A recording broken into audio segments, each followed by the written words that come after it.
हाँ तो साथियों, स्वागत है आप सभी लोगों को हमारे इस यूट्यूब चैनल एच स्टडी पर। 46 क्वेश्चन नंबर से हम लोग को देखना है। क्लास 10th फिजिक्स ऑब्जेक्टिव से हम लोग का क्लास चल रहा है। तो 46 नंबर हम लोग क्वेश्चन की ओर देखेंगे। दिया गया है आपका कि किसी वोल्ट मीटर के स्केल पर 0 वोल्ट और 1 वोल्ट के बीच 20 विभाजन चिन्ह है जो उस वोल्ट मीटर का अल्पमापांक है। पूछ रहा है कि उस वोल्ट मीटर का अल्प मापांक यानी कि सबसे छोटा मापांक क्या है, माने कम से कम कितना हम उस वोल्ट मीटर से माप सकते हैं। ठीक है, कम से कम कितना वोल्ट उस वोल्ट मीटर से हम लोग माप सकते हैं। देखिए भाई, हम लोग जितना भी क्वेश्चन इधर न्यूमेरिकल का कर रहे हैं सब बिल्कुल इसी तरीका से आप लोगों को फॉर्मूला के माध्यम से सभी को बताया जा रहा है। ठीक है, क्लास अगर पसंद आ रहा होगा तो लाइक जरूर करेंगे और अपने साथ इस चैनल से बहुत सारे लड़कों को जोड़ेंगे जो कि जिनका आगामी 2021 में एग्जाम होने वाला है, बिहार बोर्ड मैट्रिक का। ठीक है, तो साथ ही जितने भी नए होंगे चैनल को सब्सक्राइब जरूर कर लीजिएगा। लास्ट तक बने रहें, देखेंगे बहुत सारे आप लोगों को ऐसा क्वेश्चन मिलेगा जिसको आप लोग को बनाने से बहुत ज़्यादा बेनिफिट होगा। ठीक है, तो देखिए हम बताते हैं इसको कैसे। मतलब दिया है कि 0 वोल्ट से 1 वोल्ट के बीच 20 विभाजन है। जैसे कि आप लोग स्केल कभी देखे होंगे। ठीक है, स्केल का यूज आप लोग करते ही होंगे। जैसे मान लीजिए, ऐसे समझाने के तौर पर बताया, वैसे तो वोल्ट मीटर में ऐसे मीटर आता है, दूसरा बात होगा। ठीक है, समझाने के तरीके से मतलब कि आप लोगों का 0 से 1 के बीच, यानी कि 0 एक है और एक 1 है। ठीक है, ये जो इंडिकेट कर इसके बीच में 20 विभाजन है। जैसे ऐसे ऐसे करके ऐसे ऐसे करके 20 पॉइंट से दिया गया है। ठीक है, और बोल रहा है कि सबसे कम कितना माप सकते हैं।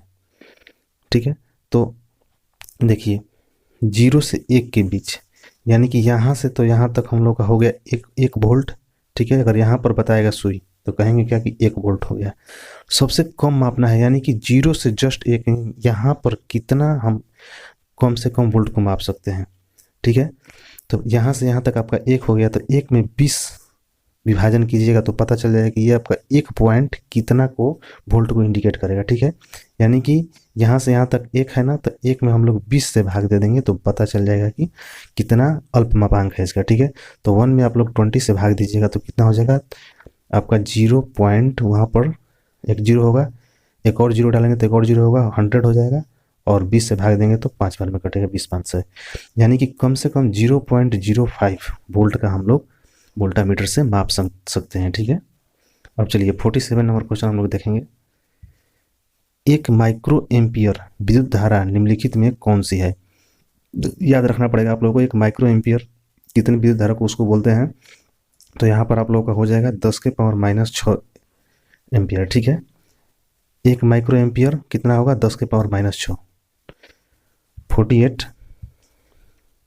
किसी विद्युत धारा के सतत तथा बंद पथ को कहते हैं। कोई विद्युत धारा है, ठीक है, और उसके बंद पथ मतलब यहाँ से यहाँ तक आप लोगों का कोई वायर जुड़ा हुआ है तो उसको हम लोग क्या बोलेंगे, तो इसको हम लोग क्या बोलते हैं, विद्युत परिपथ। यहाँ से जिसमें से विद्युत गुजरता है इसको हम लोग क्या बोलते हैं, विद्युत परिपथ। ऑप्शन नंबर 1 करेक्ट होगा। 49 नंबर दिया है आपका, किसी विद्युत बल्ब के तंतु में से 0.5 एम्पियर विद्युत धारा 10 मिनट तक प्रवाहित होती है, तो विद्युत परिपथ में प्रवाहित विद्युत आवेश का परिमाण होगा। ठीक है, विद्युत आवेश का परिमाण होगा। तो देखिए कैसे इसको हम समझते हैं। जो दिया है उसको लिखेंगे 0.5 एम्पियर, यानी कि आई का वैल्यू दिया है कितना, 0.5। ठीक है, 10 मिनट तक प्रवाहित होता है, यानी टी का वैल्यू दिया है कितना, तो 10 मिनट। ठीक है, क्या पूछ रहा है, आवेश का वैल्यू पूछ रहा है, यानी कि आवेश यानी कि इसको क्यू से डिनोट करते हैं, क्यू का मान पूछ रहा है। फॉर्मूला याद रखिएगा कि क्यू बराबर होता है आई इंटू टी। ठीक है, रट लीजिए, कैसे रटना है, क्यू आई टी, ऐसे ही आप लोग रट जाइएगा तो याद हो जाएगा फॉर्मूला, क्यू आई टी, यानी कि क्यू बराबर आई टी, क्यू बराबर आई टी। तो क्यू का ही मान लिखना है तो हम लोग यहाँ पर मान रख देंगे, बराबर से साइन है तो बराबर आई का वैल्यू कितना है, तो 0.5, और गुना टी का वैल्यू कितना है, तो 10। तो 10 ये आपका मिनट में है, तो 10 गुना 60 सेकंड में हो जाएगा। ठीक है, ओवरऑल क्या होगा, 0.5 गुना 10 गुना 60। ठीक है, 0.5 गुना 10 और गुना 60। ठीक है, वही चीज़ हम लोग यहाँ लिखे हैं। जगह का हमारे पास प्रॉब्लम इसमें यहाँ पर अच्छी तरीके से नहीं हम बता पा रहे हैं, ठीक है, समझते जाइएगा। और इसको सॉल्व करेंगे तो हमारा आंसर आ जाएगा क्यू का वैल्यू आ जाएगा, ठीक है, क्यू का वैल्यू आ जाएगा। तो देखिए पॉइंट हटेगा तो यहाँ पर 10 यहाँ से कट जाएगा, 5 गुना 60 गुना कीजिए, 60 पाँचे 30, यानी कि 30 पर एक जीरो, 300 आप लोग का कूलम आ जाएगा। किसका वैल्यू? 300 कूलम आ जाएगा क्यू का मान। आवेश का मान कितना आ जाएगा? 300 कूलम। ऑप्शन नंबर बी यहाँ पर करेक्ट होगा, ठीक है। फॉर्मूला क्या याद रखना है? Q is equal to I into T, ठीक है भाई। अब देखिए हम लोग देखते हैं 50 नंबर क्वेश्चन। 50 नंबर क्वेश्चन आपका दिया है 12 वोल्ट विभवांतर, ठीक है, 12 वोल्ट विभवांतर के दो बिंदुओं के बीच 2 कूलम आवेश को ले जाने में कितने कार्य किया जाता है, ठीक है। तो देखिए 12 वोल्ट विभवांतर के दो बिंदुओं के बीच 2 कूलम आवेश को ले जाने में कितना कार्य किया जाता है। जो दिया है उसको हम लिखेंगे, 12 वोल्ट दिया है यानी कि V का मान कितना दिया है? तो 12, ठीक है। आवेश का मान दिया है, Q का मान दिया है कितना? तो 2 कूलम दिया है। और कार्य का मान पूछ रहा है, W का वैल्यू पूछ रहा है कि कितना वो कार्य करेगा, ठीक है। तो इसका भी फॉर्मूला होता है, याद रखिएगा, W बराबर V इंटू क्यू, ठीक है, W बराबर VQ, यही होता है। W is equal to VQ। वो क्या था क्वेश्चन पीछे जो भी पढ़े हैं, Q बराबर IT, ठीक है। यहाँ पर होगा क्या जी? W बराबर V इंटू क्यू, या फिर W बराबर क्यू भी, कैसे भी कर लीजिएगा, ये दोनों का गुणनफल ही W होता है, ठीक है। W बराबर Q इंटू V। अब देखिए W का मान पूछा है, Q का मान कितना है आपका? तो 2, V का मान कितना है? 12, तो 12 दूनी का कितना हो जाएगा? 24, 24 जूल आपका आंसर हो जाएगा। ऑप्शन नंबर 1 करेक्ट होगा। 51 नंबर हम लोग क्वेश्चन देखेंगे। ओम का नियम किसने दिया? George Simon, Martin Luther, Einstein, इनमें से कोई नहीं। तो यहाँ पर आप लोग का ऑप्शन ए करेक्ट होगा, जॉर्ज साइमन ने ओम का नियम दिया है। याद रखिएगा, जॉर्ज साइमन ने ओम का नियम दिया है। 52 विद्युत धारा को नियंत्रित करने के लिए उपयोग किए जाने वाले अवयव को कहते हैं। यानी कोई विद्युत धारा इस वायर से आप लोग का जा रहा है, इसको हम लोग को नियंत्रित करना है, यानी कि कभी मतलब क्या बोलते हैं, कम करना है या फिर बेसी करना है, उसको नियंत्रित करना है, अपने हैंडल में लेना है। तो क्या हम किस अवयव का उपयोग करेंगे, ठीक है। प्रकाश प्रतिरोध, प्रकाश से कुछ इफेक्ट होगा, इधर से करंट जा रहा है तो आप प्रकाश कितना भी टॉर्च देते रहिएगा, लाइट देते रहिएगा, इस पर कुछ इफेक्ट नहीं पड़ेगा, ठीक है। एम्पियर प्रतिरोध, ओम प्रतिरोध, परिवर्ती प्रतिरोध, ठीक है। तो यहाँ पर हम लोग जो है यहाँ पर परिवर्ती प्रतिरोध अवयव का यूज करेंगे, यानी कि इसको रोकेंगे या फिर जाने देंगे, ये अपने हैंडल में हो जाएगा, ठीक है। तो आप लोग का क्या यहाँ पर आंसर हो जाएगा? परिवर्ती प्रतिरोध उपयोग किए जाने वाले ये अवयव है, ठीक है। 53 नंबर, परिपथ में जब तार की लंबाई दुगनी कर दिया जाए तो एम्पियर का पाठ्यांक हो जाएगा। जब तार की लंबाई दुगनी करेंगे तो एम्पियर का पाठ्यांक क्या हो जाएगा? तो आधा हो जाएगा, ठीक है। ऑप्शन नंबर सी यहाँ पर करेक्ट होगा। 54 नंबर क्वेश्चन हम लोग देखेंगे। परिपथ में समान पदार्थ तथा समान लंबाई का मोटा तार जुड़ने पर एमीटर का पाठ्यांक होगा। क्या होगा? अमीटर का पाठ्यांक, ठीक है। तो जो होगा उतना ही लंबाई का उतना ही मोटा अगर तार हम जोड़ते हैं तो जो एमीटर का पाठ्यांक है वो जो है बढ़ जाएगा, ठीक है। ऑप्शन नंबर सी यहाँ पर करेक्ट होगा। नेक्स्ट क्वेश्चन, धातुओं तथा मिश्र धातुओं की प्रतिरोधकता होती है। देखिए प्रतिरोधकता मतलब कि रुकावट की बात किया जा रहा है, ठीक है। तो धातु और मिश्र धातु और हम यूज करते हैं तो इसमें रुकावट का संभावना रहता है विद्युत में। तो जितना भी मेटल है हम लोग यूज करते हैं, जैसे तांबा हो गया, एल्युमिनियम हो गया, लोहा हो गया, तो क्या ये विद्युत धारा को रोकती है? तो बिल्कुल नहीं। एल्युमिनियम यहाँ पर करंट दीजिएगा तो मतलब एल्युमिनियम का तार हम लोग यूज करते हैं, लोहा का भी तार यूज करते हैं, तांबा का भी तार यूज करते हैं, मतलब जितना भी मेटल होगा उस सबसे जो होगा विद्युत धारा प्रवाहित होगा, यानी उसका जो प्रतिरोध रुकावट होगा वो क्या हो गया? अत्यंत कम होगा, ना के बराबर, ठीक है। अत्यंत कम कहने का मतलब कि ना के बराबर, बहुत कम, हल्का हल्का तो आपका ये प्रतिरोध करबे करेगा, इसलिए अत्यंत कम लिखा है, ठीक है। क्योंकि मान लीजिए अगर हर एक पदार्थ में अलग अलग सिस्टम नहीं रहता है, मान लीजिए आयरन लोहा है तो लोहा में यहाँ पर मान लीजिए कुछ वोल्ट देते हैं करंट, तो यहाँ आते आते हल्का कम हो जाता है, ठीक है। तो सबका जो है प्रतिरोधकता अलग अलग होता है, इसलिए जो हम लोग बोलते हैं कि जो मेटल है धातु मिश्र धातु में इसका प्रतिरोध जो है अत्यंत कम होता है, बहुत कम, ना के बराबर, ठीक है। ऑप्शन नंबर सी यहाँ पर मारेंगे। 56 नंबर क्वेश्चन देखेंगे, कांच तथा रबड़ जैसे विद्युत रोधी पदार्थ की प्रतिरोधकता किस कोटि की होती है? यानी कि इसका प्रतिरोधकता का मान लगभग कितने के बराबर होता है शीशा और रबड़ में, ठीक है। तो याद रखिएगा कि 10 के पावर 12 ओम से 10 के पावर 17 ओम के बीच, ठीक है, इतना उसका प्रतिरोधक का मान रहता है कांच का और रबड़ का, 10 के पावर 12 ओम से 10 के पावर 17 ओम। देखते हैं हम लोग 57 नंबर क्वेश्चन, यदि किसी विद्युत बल्ब के तंतु का प्रतिरोध 1200 ओम है तो वह बल्ब 220 वोल्ट स्रोत से कितनी विद्युत धारा लेगा? जो दिया है उसको हम लोग पहले लिखेंगे, क्या क्या दिया है समझेंगे। यहाँ पर क्या दिया है, प्रतिरोध दिया है, यानी आर का वैल्यू आपका दिया है 1200 ओम, ठीक है, सही है। बल्ब का 220 वोल्ट जो रहता है यानी भी का वैल्यू दिया है 220, विद्युत धारा लेगा, आई का मान पूछ रहा है, तो भी बराबर आई आर होता है, हम लोग जानते हैं, इसका मान सभी को रखेंगे हम लोग, ठीक है। तो भी का वैल्यू कितना हो जाएगा 220, आई का वैल्यू कितना होगा तो निकालना है, आर का वैल्यू कितना है तो 1200, 12.00। अब क्या हो जाएगा, आई बराबर क्या होगा 220 बट्टा में 1200, ठीक है, 220 बट्टा में 1200। इसको अलग आप लोग सॉल्व कीजिएगा, या 0 से 0 कटेगा, 2 से कटेगा कितने बार में, ये 11 बार में, यहाँ से 2 से कटेगा 60 बार में। इसको आप लोग सॉल्व कीजिएगा, ठीक है, तो आप लोग का जो है आंसर आएगा 0.18 एम्पियर, ठीक है। जैसे मेथड बताए हैं वैसे ही सॉल्व करना है, भी बराबर आई आर के फॉर्मूला पर, ठीक है। 58 नंबर देखेंगे, यदि किसी विद्युत हीटर की कुंडली का प्रतिरोध 100 ओम है तो यह विद्युत हीटर 220 वोल्ट स्रोत से कितनी धारा लेगी? सेम उसी टाइप का क्वेश्चन, आर का वैल्यू आपका दिया है 100 ओम और विद्युत हीटर का ये वोल्ट दिया है, भी बराबर कितना दिया है तो 220 वोल्ट, धारा का मान पूछ रहा है, आई का वैल्यू पूछ रहा है, तो भी बराबर आई आर, ठीक है, भी बराबर आई इंटू आर, इसी पर रख देंगे। भी का मान कितना है तो 220 बराबर आई का मान निकालना है, आर का वैल्यू कितना है तो 100, ठीक है। तो आई बराबर कितना हो जाएगा 220 बट्टा में 100, 220 और बट्टा में 100, इसको देख लेंगे कितना होगा 2.2 आएगा आंसर, 2.2, ऑप्शन नंबर ए, ठीक है। तो ऐसे हम लोग निकालेंगे। कैलकुलेशन आप लोगों को जो है बहुत फास्ट होनी चाहिए, कैलकुलेशन अगर कहीं भी गलत नहीं करते हैं, फॉर्मूला आपका सही है तो आंसर आना ही आना है, ठीक है। देखते हैं 59 क्या दिया है आपका,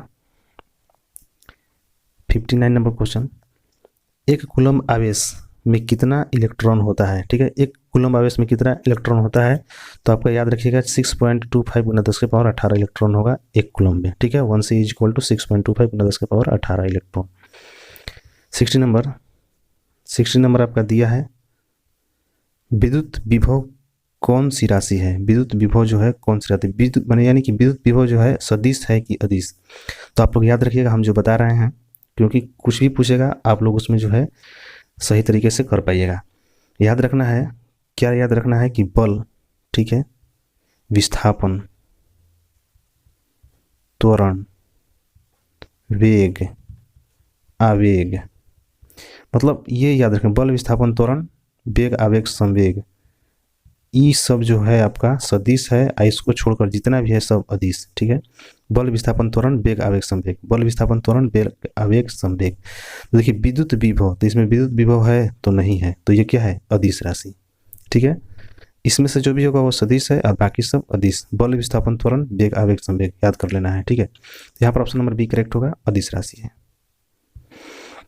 61 वोल्टमीटर को किस क्रम में जोड़ा जाता है, वोल्टमीटर को किस क्रम में जोड़ा जाता है, तो कल भी क्वेश्चन मिला था, अमीटर पूछेगा, ये क्या बोलते हैं अमीटर पूछेगा तो श्रेणी क्रम, ठीक है, वोल्टमीटर पूछेगा क्या हो जाएगा आपका समानांतर क्रम, ठीक है, समांतर क्रम, वोल्टमीटर समांतर क्रम, अमीटर श्रेणी क्रम, ठीक है। वैसे भी याद कर लीजिए ट्रिक टाइप का, अमीटर छोटा है तो श्रेणी छोटा है, वोल्टामीटर बड़ा है तो समांतर बड़ा है, ट्रिक के माध्यम से भी याद कर सकते हैं आप लोग, दिमाग जैसे भी लाकर याद करना है, एग्जाम में मार्क्स हासिल करना है, ठीक है। तो क्या होगा वोल्टामीटर जो है आप लोगों का समानांतर क्रम में संयोजित इसको जोड़ा जाएगा, ठीक है। 61 का answer option number A correct होगा। 62 देखेंगे हम लोग, देखिए 62 आपका दिया गया है, 62 की बात करते हैं यहाँ पे, दिया गया है आपका कि अमीटर को श्रेणी क्रम में क्यों जोड़ते हैं। अब बताइए अमीटर को श्रेणी क्रम में क्यों जोड़ते हैं। कम ऊर्जा प्राप्त करने के लिए, कम प्रतिरोध प्राप्त करने के लिए, कम ताप प्राप्त करने के लिए कि उच्च प्रतिरोध प्राप्त करने के लिए। तो अमीटर को हम लोग श्रेणी क्रम में इसलिए जोड़ते हैं कि कम प्रतिरोध प्राप्त करें हम लोग, इसलिए। ठीक है, ऑप्शन नंबर बी यहाँ पर होगा। नेक्स्ट, जिस विद्युत परिपथ में धारा एक ही दिशा में प्रवाहित होता है उसे क्या कहते हैं।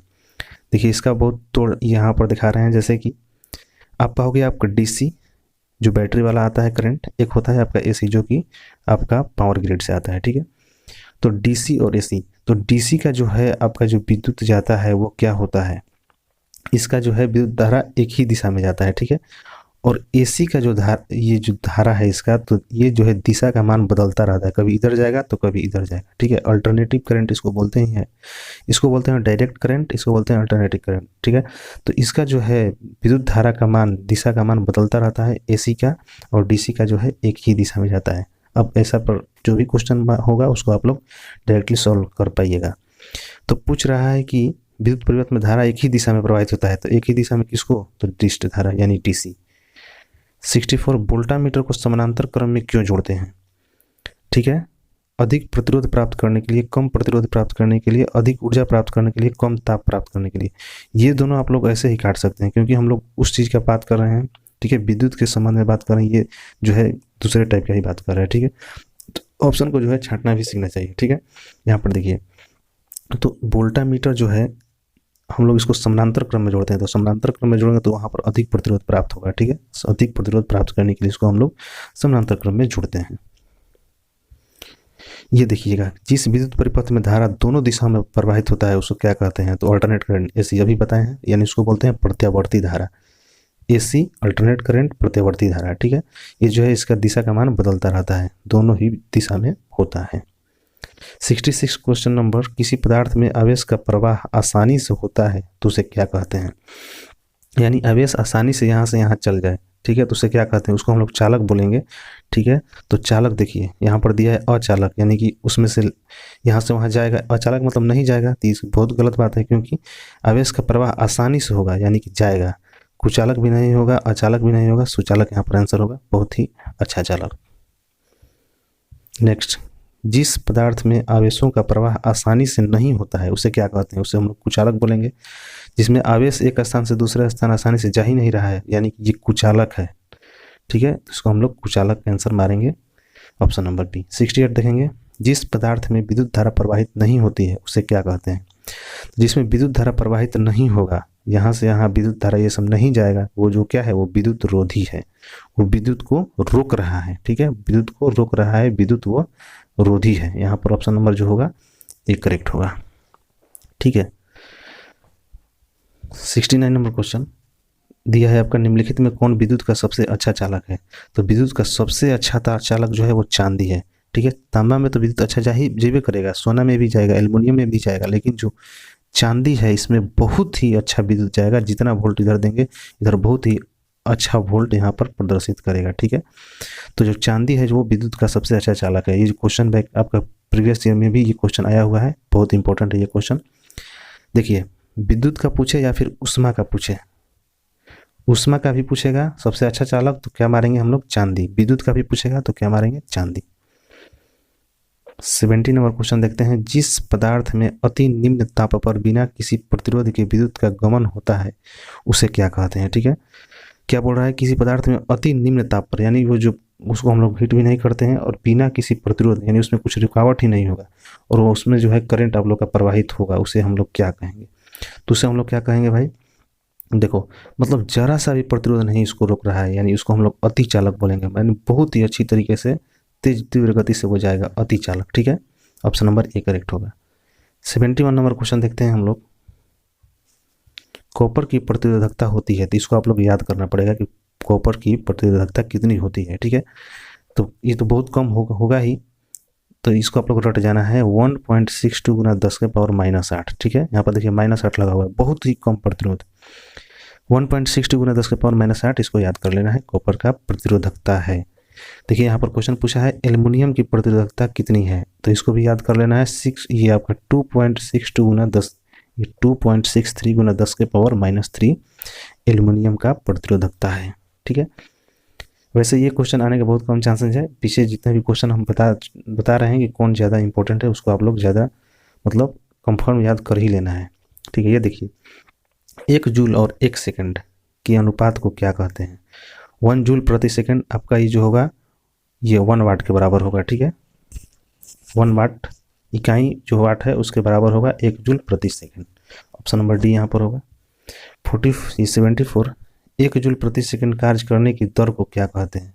तो 1 जूल, ये देखिए यही बात है, 1 जूल प्रति सेकंड, 1 जूल प्रति सेकंड कि जो उसको कार्य हो उसको क्या बोलते थे, 1 वाट। तो यहाँ पर आंसर क्या हो जाएगा, 1 वाट। वही क्वेश्चन है 73 74 सेम क्वेश्चन, याद रखिएगा। देखिए BOT यूनिट क्या है, यानी वही पूछ रहा है कितना जूल होगा। तो यह होगा 3.1 आवर्स में कितना जूल होता है आपका, 3.6 गुना 10 के पावर 3.6 गुना 10 के पावर 6 जूल। ठीक है, अब देखिए विद्युत बल्ब किस धातु का बना होता है। 76 नंबर, देखिए विद्युत बल्ब पूछ रहा है, यानी कि जो बल्ब होता है वो किस धातु का बना होता है। ये बल्ब, तो ये जो होता है आप लोग का शीशा का बना होता है। ऑप्शन नंबर आप लोग यहाँ पर क्या दीजिएगा, कांच मारेंगे। ठीक है, कांच यानी कि शीशा। ऑप्शन नंबर डी करेक्ट होगा। अगर यही पूछेगा कि विद्युत बल्ब का फिलामेंट चाहे फिर या फिर तंतु पूछेगा तो उसको उसका आंसर क्या होगा, तो टंगस्टन मारना है। अगर विद्युत ये बल्ब का फिलामेंट पूछेगा तो टंगस्टन, विद्युत बल्ब छूटा पूछ रहा है केवल तो क्या देंगे हम लोग, कांच शीशा। ऑप्शन नंबर डी होगा। ठीक है, अब देखिए 77 नंबर क्वेश्चन आपका दिया है, विद्युत बल्ब में कौन सी गैस भरी जाती है। तो विद्युत बल्ब में हम लोग जानते हैं कि आर्गन गैस भरा जाता है।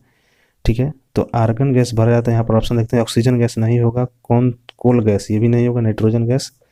ये देखिए यहाँ पर यही ये जो ऑप्शन ऑटोमेटिक आप लोग देख रहे हैं, निष्क्रिय गैस। निष्क्रिय गैस किसको बोलते हैं हम लोग, तो जो होता है ना आर्गन, क्रिप्टॉन, जेनॉन, रेडॉन। ठीक है, हीलियम